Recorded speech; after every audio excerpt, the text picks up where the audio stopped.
கடைசி ஓவர் வரை திரளாக நடந்த ராஞ்சி ஒருநாள் போட்டியில் இந்திய அணி 17 ரன்கள் வித்தியாசத்தில் வெற்றி பெற்றது. டெஸ்ட் தொடரை இழந்த இந்திய அணி ஜார்க்கண்ட் மாநிலம் ராஞ்சியில் முதல் ஒருநாள் போட்டியில் நேற்று விளையாடியது. இதில் டாஸ் வென்ற தென்னாப்பிரிக்க அணி பந்து வீச்சை தேர்வு செய்ததை அடுத்து இந்திய அணி முதலில் பேட்டிங் செய்தது. தொடக்க வீரர்களாக ஜெய்ஸ்வாலும் ரோஹித் சர்மாவும் களமிறங்கினர். ஜெய்ஸ்வால் 18 ரன்களில் ஆட்டம் இழக்க தொடர்ந்து சிறப்பான ஆட்டத்தை வெளிப்படுத்திய ரோஹித் சர்மா 57 ரன்கள் எடுத்து வெளியேறினார். அடுத்து வந்த ருத்ராஜ் 8 ரன்கள் மட்டுமே எடுத்து ஏமாற்றம் அளித்தார். வாஷிங்டன் சுந்தர் 13 ரன்கள் மட்டுமே சேர்த்தார்.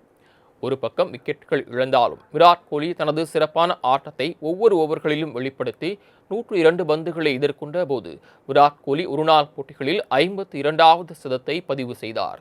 இதனையடுத்து 349 என்ற பெரிய இலக்கை துரத்திய தென்னாப்பிரிக்க அணிக்கு தொடக்கமே அதிர்ச்சியாக அமைந்தது. 4.5 ஓவர்களில் 3 முக்கிய விக்கெட்டுகளை இழந்து தடுமாறிய அந்த அணிக்கு மேத்யூ ஃப்ரிட்ஸ்கே ஆறுதல் அளித்தார். அவர் 72 ரன்கள் குவிக்க ஜான்சன் 70 ரன்கள் எடுத்தார்.